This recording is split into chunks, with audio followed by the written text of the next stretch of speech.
नमस्कार. भारतीय जनता पार्टी प्रदेश कार्यालयामध्ये आयोजित या पत्रकार परिषदेमध्ये आपल्या सगळ्यांचं स्वागत. या पत्रकार परिषदेला माझे सहकारी भारतीय जनता पार्टीचे प्रदेश प्रवक्ते आदरणीय समीरजी बाकरे देखील उपस्थित आहेत. मी सर्व पत्रकार मित्रांचं मनापासून स्वागत करतो. जनाब संजय राऊत यांनी बिहारमधली एक पोटनिवडणूक जिंकल्यानंतर देशभर पेढे वाटायला सुरुवात केली आहे. संजय राऊतांचा फेमस डायलॉग आहे, पेढे वाटा पेढे. खरं तर शेजारच्या घरामध्ये लेकरू झाल्यानंतर आनंद साजरा करायचा नसतो, परंतु संजय राऊत शेजारच्या घरामध्ये लेकरू झाल्यानंतर आता पेढे वाटायला लागलेत आणि सांगतायत की हा आमचा विजय आहे. संजय राऊत, तुम्ही ज्या काँग्रेसची गुलामी करतायत त्या काँग्रेसचा तिथं पराभव झालाय. तुम्ही ज्या तुम्ही ज्या राजद सोबत आहेत त्यांचा पराभव झालाय आणि प्रशांत किशोर यांचा विजय झालाय. तरी देखील संजय राऊत त्याचं सेलिब्रेशन करतात, काही हरकत नाही. कारण उभाटा गटाला गेल्या 4-5 वर्षामध्ये सेलिब्रेशन करायची संधी मिळाली नाही, कारण सगळ्या निवडणुकामध्ये उभाटा गटाचा पराभव झालाय. आता प्रशांत किशोर यांचा विजय झाल्यामुळं संजय राऊतांना पेढे वाटायची संधी मिळाली. दुसऱ्याच्या घरामध्ये लेकरू झाल्यानंतर हा पेढे वाटण्याचा प्रकार आहे. संजय राऊत, तुम्ही आणि तुमचा पक्ष वांझोटा राहतोय त्याच्याकडे बघा. महाराष्ट्रामध्ये तुमचा पक्ष वांझोटा झालाय. तुम्हाला 0 जागा जिल्हा परिषद आणि पंचायत समितीच्या निवडणुकीमध्ये मिळाल्या. त्याच्याकडे जर लक्ष दिलं असतं तर बिहारचं सेलिब्रेशन तुम्हाला करावं लागलं नसतं. बिहारपेक्षा महाराष्ट्रामध्ये आपल्या पक्षाची काय अवस्था झाली ती बघा.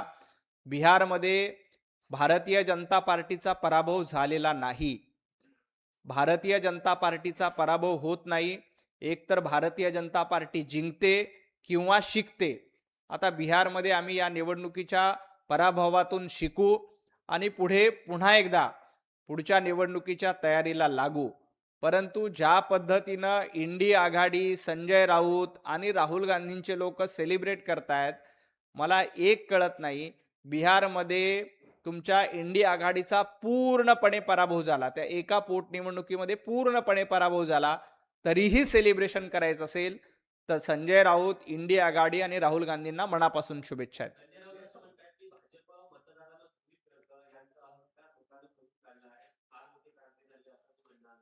संजय राऊत, तुमचा अहंकार महाराष्ट्राने संपवलाय.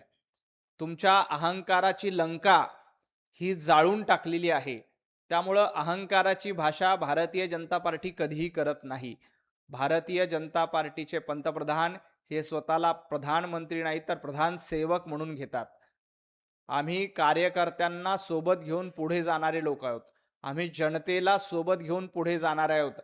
आम्ही सेवा करण्यासाठी राजकारणात आलोय. तुमच्यासारखं मेवा करण्यासाठी किंवा मातोश्री टू बांधण्यासाठी राजकारणात आलेलो नाही.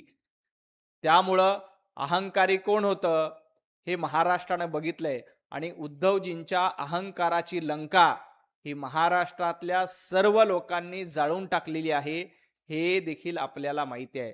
त्यामुळं संजय राऊत, आपली जळालेली, राग झालेली लंका आणि त्या पक्षाची अवस्था बघा आणि मग भारतीय जनता पार्टीवर टीका करा. त्यांचं असं म्हणणं आहे की जे निकाल लागले बाय इलेक्शनचे पराभव झाला त्यातून लोकांचा कल स्पष्टपणे दिसतोय आणि मोदी आणि भाजपची लोकप्रियता ही खाली घसरली हे यातून स्पष्ट होतं. हेच पॅरामीटर लावायचं असेल की एका निवडणुकीच्या पराभवामुळे नरेंद्र मोदीजींचा पराभव झाला, नरेंद्र मोदीजींना लोक स्वीकारत नाहीत, भारतीय जनता पार्टीला लोक स्वीकारत नाही, हे पॅरामीटर जर का संजय राऊत लावायचं असेल तर गुजरातच्या पोटनिवडणुकीत भारतीय जनता पार्टीचा विजय झालाय. त्यानंतर महाराष्ट्रातल्या सर्वच निवडणुकीमध्ये, म्हणजे लोकसभा वगळता विधानसभा, महापालिका, जिल्हा परिषद, पंचायत समिती या सर्वच्या सर्व निवडणुकीमध्ये उद्धवजी ठाकरे यांचं अस्तित्व देखील शिल्लक राहिलं नाही. मग याचा अर्थ उबाटा गट पूर्ण लयाला गेला असा होतो. कारण तुम्हीच म्हणताय की एका निवडणुकीच्या पराभवाच्या पॅरामीटर लावला तर तुमचाही त्याच पॅरामीटरनुसार तुमचा तर अख्ख्या महाराष्ट्रामध्ये सगळीकडे पराभव झालाय. मग उद्धवजी ठाकरेंचं अस्तित्व उरलंय का? उद्धवजी ठाकरे यांचा पक्ष पूर्णपणे संपला, हे संजय राऊत यांनी मान्य करावं. मुख्यमंत्री देवेंद्र फडणवीसांच्या कॅबिनेटवरती त्यांनी गंभीर आरोप केला आहे. कॅबिनेटमध्ये अनेक गुन्हेगार आहेत आणि फडणवीस हे कॅबिनेट म्हणून गुंडांची टोळीच चालवतात. गुंडांची टोळी 2.5 वर्ष महाविकास आघाडीचं सरकार असताना होती. गुंडांची टोळी कशाला म्हणतात? रोज 100 कोटी रुपयाच्या वसुलीचं टार्गेट देणं यांना गुंडाची टोळी म्हणतात. वाझे काय लादेन आहे का म्हणणं याला गुंडाची टोळी म्हणतात. कार्टून फॉरवर्ड केलं म्हणून माजी निवृत्त अधिकाऱ्याचा डोळा फोडणं याला गुंडाची टोळी म्हणतात. केतकी चितळेंनी टीका केली म्हणून त्याला अटक करणं गुंडांची टोळी म्हणतात. आमच्या निखिल भांमरेंनी एक पोस्ट लिहिली म्हणून महिनाभर त्यांना तुरुंगात डांबणं याला गुंडाची टोळी म्हणतात.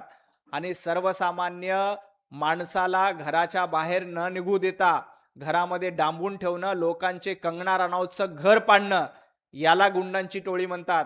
नारायण राणे साहेबांना बेकायदेशीर अटक करणं याला गुंडांची टोळी म्हणतात. पालघरमध्ये साधूंचं हत्याकांड झाल्यानंतर मूग गिळून गप्प बसणं याला गुंडांची टोळी म्हणतात. उद्धवजी ठाकरे 2.5 वर्ष तुम्ही सरकार असताना गुंड आणि गुंडांची टोळी घेऊन सरकार चालवलं होतं. देवेंद्रजी फडणवीस हे जनतेचं सरकार चालवतायत. देवेंद्रजी फडणवीसांनी 100 कोटी वसुलीचं टार्गेट दिलं नाही, तर देवेंद्रजी फडणवीसांनी समृद्धी एक्सप्रेस आणि कोस्टल रोड निर्माण केला. देवेंद्रजी फडणवीस साहेबांनी साधूंचा हत्याकांड झाल्यानंतर मूग गिळून गप्प राहिले नाही, तर कुंभमेळ्यासारख्या सुंदर अशा हिंदूंच्या सणाचं आयोजन करून या देशामध्ये सर्वात चांगला कुंभमेळा नाशिकचा होणार यासाठी खबरदारी घेतली. देवेंद्रजी फडणवीस साहेबांच्या काळामध्ये कार्टून फॉरवर्ड केलं म्हणून कुठल्या नौदल अधिकाऱ्याला मारहाण केली नाही, तर सर्वसामान्य मुंबईकरांसाठी मेट्रो सुरू झाली पाहिजे यासाठी प्रयत्न केले. हा देवाभाऊ आणि उद्धवजींच्या सरकारमधला फरक आहे. संजय राऊत, तुमची गुंडांची टोळी नाही, तर तुमची दरोडेखोरांची टोळी होती. तुम्ही महाराष्ट्रावर दरोडा टाकून तुम्ही सरकार चालवलं होतं, कारण जनतेनं देवेंद्रजींना मुख्यमंत्री करण्यासाठी कौल दिला होता. संजय राऊत, तुम्ही आणि तुमच्या मालकांनी जनमताच्या कलावर दरोडा टाकला आणि काँग्रेसच्या मांडीला मांडी लावून बसला. त्यामुळे गुंडांची टोळी कोण आहे आणि दरोडेखोराची टोळी कोण आहे हे महाराष्ट्राला माहिती आहे. राम मंदिरातील लूट आणि जनतेच्या आंदोलनामुळे भाजपचा पराभव झालेला आहे कालच्या. राम मंदिराच्या लुटी प्रकरणामध्ये जे कोणी दोषी असतील त्यांना अटक